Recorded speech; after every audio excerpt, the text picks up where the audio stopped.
Olá, tudo bem? Mais um Edu Lopes Podcast. O que é bom, a gente vai repetindo. Mais uma vez eu peço a vocês, vão lá, se inscrevam nos nossos canais. O Renato Simon, meu parceiro de entrevistas, hoje teve um compromisso inadiável, não pode estar comigo, mas ele mandou um abraço ao nosso convidado, que é um ilustre convidado, que é o Paulo Camargo, o maior escritor de linguagem corporal do Brasil, com 11 livros escritos e com um conteúdo incrível. E olha o tema que nós escolhemos hoje para o nosso podcast: Linguagem Corporal do Amor. Nós vamos ter muito o que falar. Bem-vindo, Paulo Camargo. Muito obrigado por você ter arrumado mais um tempo na sua agenda. Eu sei que é exíguo de viagens, de cursos e palestras, e prestigiando o nosso público aqui do Edu Lopes Podcast e do Natação Criativa Podcast. Linguagem Corporal do Amor. Posso já começar a fazer uma pergunta para você, Paulo? Esteja à vontade. Antes de tudo, é um prazer estar aqui conversando com você, conversando com o seu público. Estou sempre à disposição dos amigos como vocês. Amigos especiais, diga-se de passagem. Não, Paulo, o último conteúdo nosso, que foi de linguagem corporal, e você estendeu uma série de outros conteúdos que seguiam na mesma linha. Nossa, foi enriquecedor. O nosso público está absorvendo esse conteúdo. Inclusive, já adiantando a vocês, eu pedi para o Paulo, nós vamos dividir em capítulos para você poder também ouvir no Spotify, assistir nos seus intervalos de tempo de corporativo, almoço, trabalho, em casa, porque o conteúdo é muito rico. Imagine, 11 livros o Paulo escreveu, não é? Então ele está realmente trazendo esse conteúdo para a nossa plataforma e para o nosso podcast, que está sendo enriquecedor. A primeira pergunta que eu vou te fazer, Paulo, aqui: o amor é química? Melhor dizendo, qual a química do amor? Exatamente, é uma pergunta muito complexa, porque na realidade o amor envolve vários fatores. Envolve características da personalidade, envolve o temperamento, o caráter, a criação, pai, mãe, irmãos, o ambiente que ele vive, mas o amor tem sim uma dose de química que ocorre no nosso cérebro. E tem uma autora americana, doutora Fisher, que ela diz o seguinte: o amor é a pior droga que existe. Por que o amor é a pior droga que existe? Porque os mecanismos do amor são os mesmos das piores drogas. É verdade isso, Paulo? Explica melhor para o nosso público. Entendeu? Porque quando você está viciado, por exemplo, em cocaína, em drogas, vamos dizer assim, pesada, o cérebro, vamos simplificar aqui, né? O cérebro age de uma maneira. Tá. Quando você está apaixonado, o cérebro age da mesma maneira. Porque, veja só, quando você usa uma droga, ele vai produzir dopamina no cérebro. Essa dopamina é um hormônio que vai fazer você se sentir euforia, vai se sentir bem, O que acontece?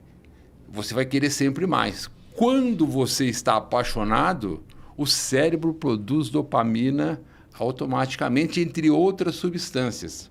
E aí, então, cai aquela intensidade no cérebro, e por isso que as pessoas morrem.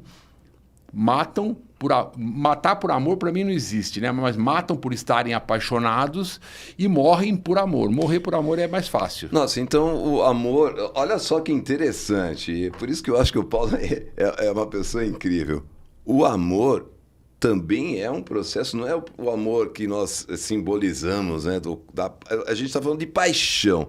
A paixão e amor entram no mesmo case? O primeiro sentimento não é paixão? Não, na verdade... A química é paixão? A química é paixão. Vamos simplificar. A paixão se divide, entre parênteses, em 3 estágios. O primeiro estágio é testosterona e estrogênio. Testosterona no homem e estrogênio na mulher. Sendo que a mulher também produz testosterona. Os ovários femininos produzem testosterona. Pouca, mas produzem. Essa combinação de estrogênio com testosterona, vai sair estrelinha, porque vem a luxúria. Os corpos querem se encontrar. Depois vem a segunda fase da paixão, que é o quê? É aquele ajuntamento, é aquele apego. Aí vai aparecer, vejam só, nós já temos testosterona, estrogênio, vai aparecer a dopamina que dá a euforia, a adrenalina que faz bater o coração e a serotonina que deixa você insano. Isso. Meu Deus, como eu admiro. Por isso que essa paixão, a gente diz que é o que tudo que você falou, a paixão mata, ela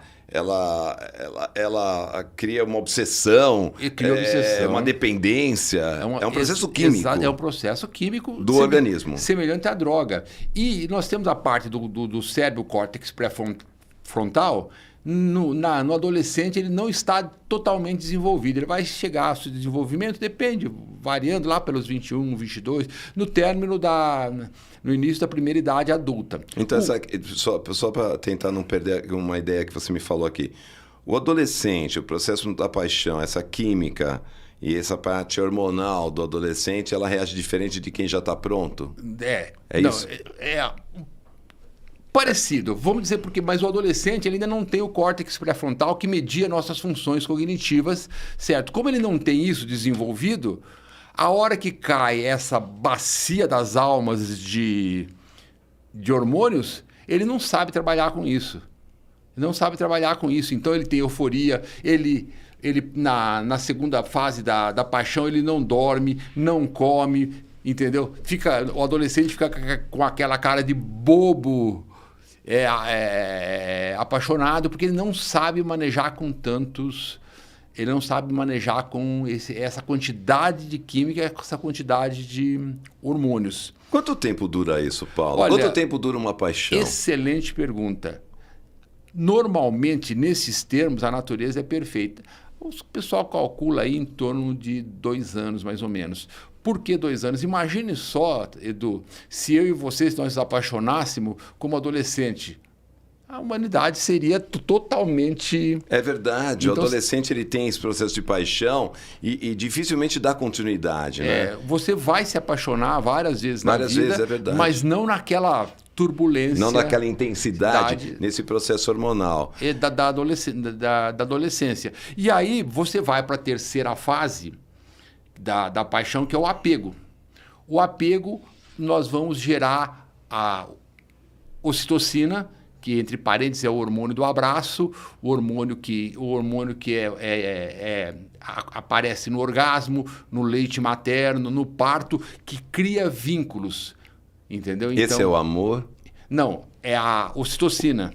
Sim, mas o apego seria o amor, não? Aí o apego continua na fase da paixão, mas aí é a terceira fase que você está se apegando à pessoa. Porque a ocitocina faz com que as pessoas se aproximem mais, é o hormônio da amizade, do abraço, etc. E aparece um outro... E a ocitocina tem uma característica, ela é ao mesmo tempo neurotransmissor e ao mesmo tempo hormônio. Não se sabe exatamente... Isso tudo é pesquisado, é tudo científico, Paulo? Tudo científico. E ainda aparece a vasopressina. A vasopressina é que dá o relacionamento a longo prazo. No adolescente aparece um pouco menos de vasopressina, por isso que o adolescente se apaixona 1, 2, 3, 400 Agora, vezes. Paulo, então, e trazendo ainda nesse processo química, né? A minha pergunta é o seguinte: então é natural que os casais percam essa química no decorrer do tempo? Se você não...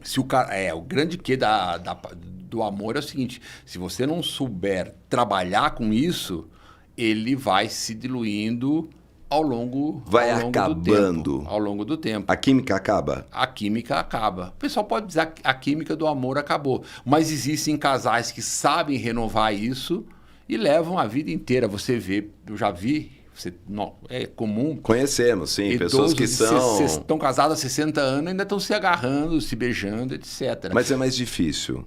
É mais difícil, mas veja só, o grande que existem técnicas fáceis de você manter a ocitocina. Pode contar pra gente aqui? Claro, a primeira fase, a ocitocina, tem um doutor, um cientista americano, ele chamado doutor ocitocina. Doutor Ocitocina. É porque ele pesquisa a ocitocina desde... Então, inclusive, já esteve várias vezes aqui no Brasil. No Brasil. O doutor Ocitocina, ele diz o seguinte, ele pega, por exemplo, pega o seu gato e tira o sangue e vê a ocitocina. Você vai lá no seu gato, faz um carinho no gato, ele tira o sangue, a ocitocina está maior.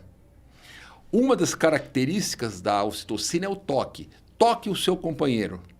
Tocar o companheiro, tocar um aperto de mão gera ocitocina.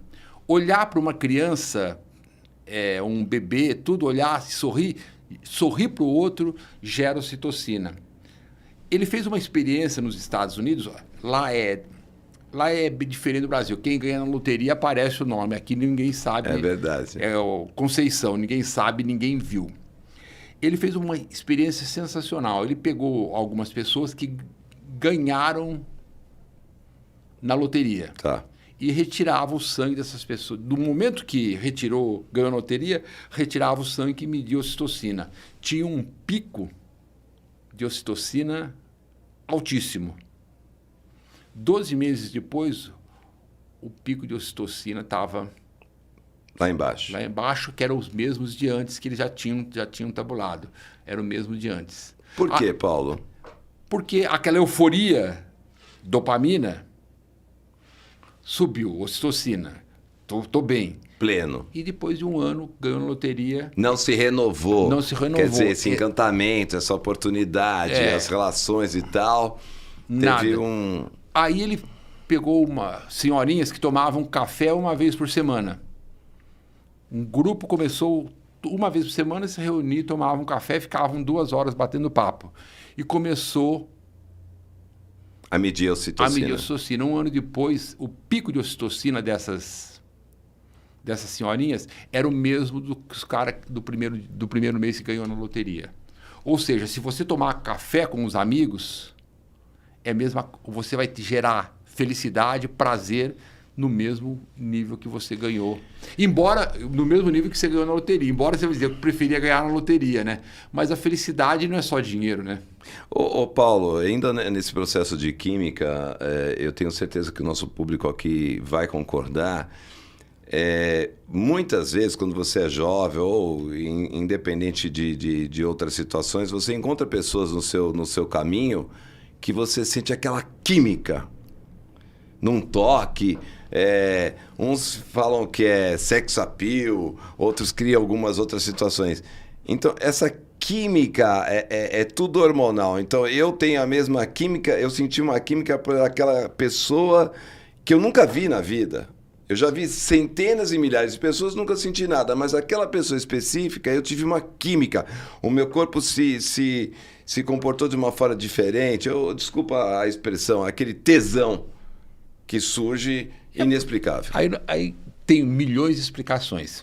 Porque é o seguinte, vamos lá, a gente não podemos ser machista nem feminista. É isso, pelo amor de Deus, nada a ver.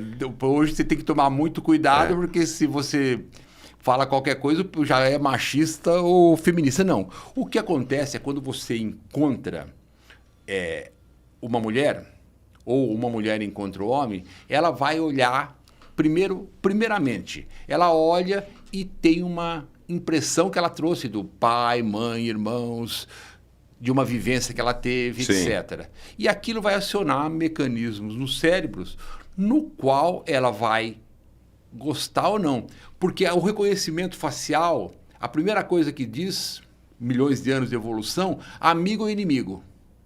Você olha uma pessoa, o reconhecimento facial diz amigo ou inimigo. Por isso que vê aquelas caras de filme, você já...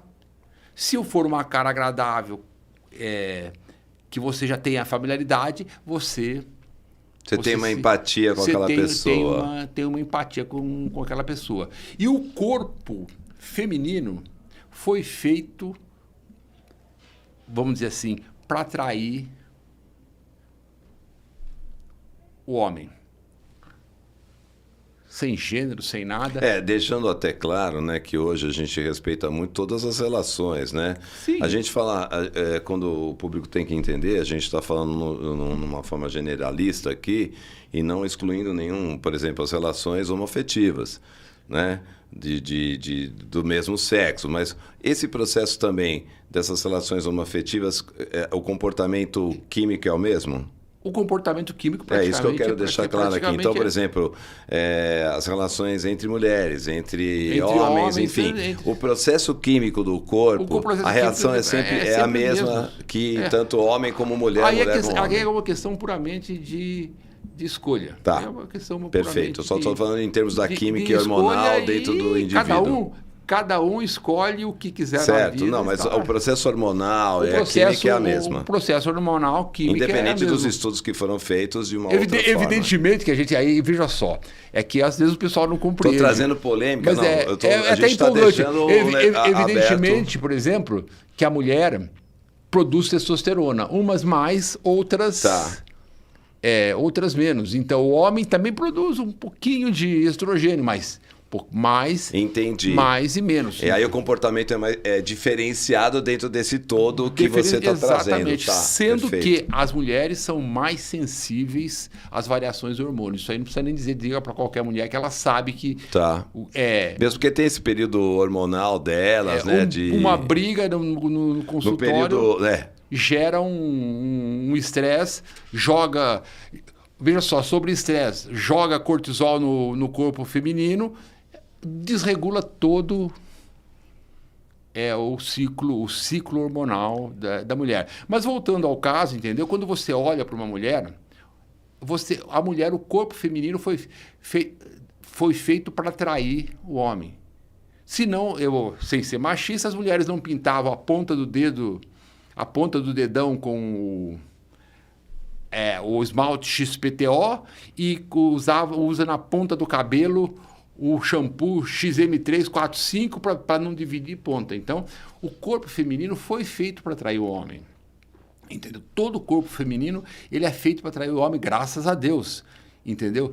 E aí, no momento que você olha aquele corpo, você sente o quê? O interesse. E eu faço sempre uma pergunta, porque a gente estuda muito psicologia evolutiva.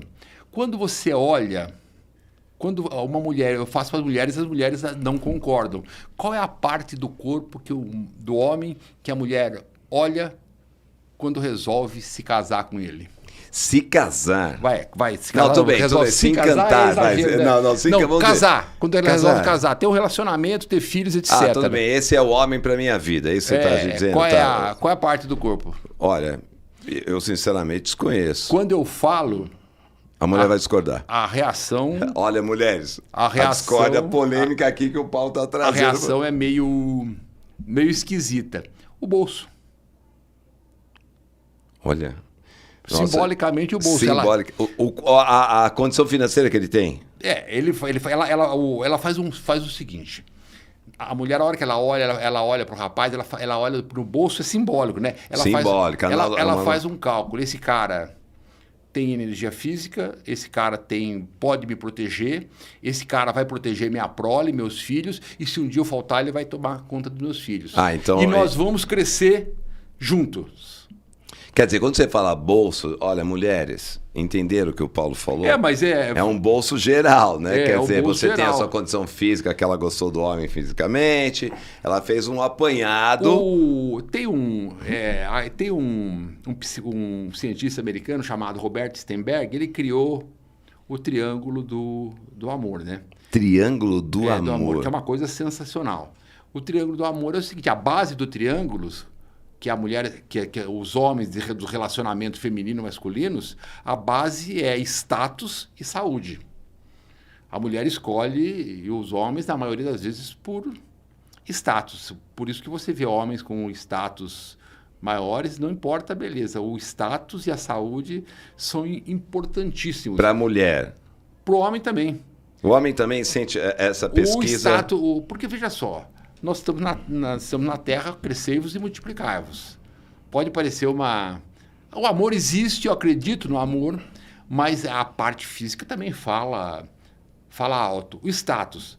Você olha no status, às vezes eu brincava com minha irmã, né? Você vai casar com um cara que tem um carro bom ou com um cara que anda a pé? Com o carro. Ela, adolescente, dizia isso. Sim. Mas se você entrar na internet aí, tem uma pegadinha que é sensacional.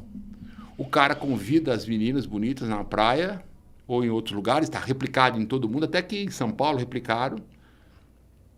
E o cara convida a menina para sair, o cara tá meio desleixado, né? Eu já vi na internet, E perdão. a menina disse, não quero sair, não sei. Ele aperta a Ferrari, já vi, abre verdade. aquela asa e ele vai entrar, o carro é seu e ela vai junto. Sim, como dizem os espanhóis, sem interesse. Entendeu? Mas o status é importante e a saúde é importante. Porque quando você olha para a pessoa, a mulher e o homem, vice-versa, nós podemos crescer juntos. Essa pessoa pode me defender, nós podemos procriar. O indivíduo vislumbra a longo prazo, né? Então, por exemplo, ele tem um bom corpo, ele tem um bom aspecto, ele pratica esporte. Exatamente. Ele é saudável, tecnicamente saudável. falando, tá, gente? Assim, o que o Paulo... trocando essa ideia e confirmando com o Paulo, tanto o homem quando vê a mulher quando vê o homem, para estabelecer uma relação contínua, duradoura. Nós estamos falando de relações saudáveis. Entendeu? Nós estamos falando de relação saudável. Não aquela relação de eu vou pegar 30 mulheres na minha vida, sim, etc. A gente está falando família. A mulher também vai pegar 30 mulheres. Não. Se quiser pegar 40, 50, problema... Nós estamos falando das relações saudáveis. Saudáveis também. A gente tem que dizer hoje politicamente entre parênteses, porque às vezes você pode ter relações com pessoas diferenciadas. Mas voltando ao assunto, quando você olha, por exemplo, para a pele de uma mulher... Eu estou vendo aqui umas perguntas que eu pedi para mandarem para você, viu, Paulo? A pele saudável indica o quê? Boa saúde. Não por outra que hoje em dia existe um movimento na internet que é o hashtag #NoFilter. Não filtro. Por que tanto... porque os filtros... Os filtros limpam... É verdade. Eles não trazem, por exemplo, nós aqui estamos sem maquiagem, sem nada. Estamos aqui ao vivo, tem as rugas de expressão, o tempo que nós trazemos, enfim. Mas hoje esses recursos na área digital... É Photoshop, é filtro. Aliás, muito filtro. Aí quando você vai encontrar a pessoa... Exatamente. Não é aquela pessoa que você imaginava? Então a pele limpa, tudo isso que você tem boa saúde, transmite uma informação de boa saúde. Outra característica que as atrizes americanas usam muito, e isso é uma dica entre parênteses, né? Não sou muito de dar dicas, mas que as atrizes americanas utilizam de maneira sensacional, é testa larga. Testa larga passa uma mensagem de inteligência, saúde, etc. Então, se você vai ver no Oscar, todas estão com aqui quadrado e olha só, cima. Olha, gente, preste atenção no Oscar, dica do Paulo, para você analisar. Tudo, na verdade, Paulo, que você traz para a gente é científico, é analisado, é pesquisado, são dados compatíveis, né? Não existe um achismo nessa história. Então, você disse, falamos sobre a química, que é um tema muito interessante, do estágio dessa química, da paixão, que são 3 estágios, né? Isso. Que você chega... E você citou, inclusive, só relembrando, que muito interessante, você citou, inclusive, como a gente renovar essa... Ocitocina. Ocitocina, né? Existe só uma parte aqui, outras maneiras de você gerar ocitocina. Primeiro toque, massagens no companheiro, abraços, um banho quente gera ocitocina, o casal tomar banho juntos gera ocitocina, repartir comida, quebrar o pão e dar um pedaço para o outro, dividir comida gera... ocitocina, doar coisas, fazer doações para o outro gera uma quantidade de ocitocina, como eu já falei do banho quente, conversar com os amigos gera ocitocina, leite quente gera ocitocina, uma série de coisas que você pode fazer para gerar ocitocina. E uma das características melhores é doação. Existem experiências científicas sensacionais. Colocaram os alunos numa sala e colocaram filmes de guerras de morte. E os alunos da faculdade não sabiam. Aí mandavam para outra sala e do outro lado do campus. E no meio do caminho tinha um cara pedindo esmola.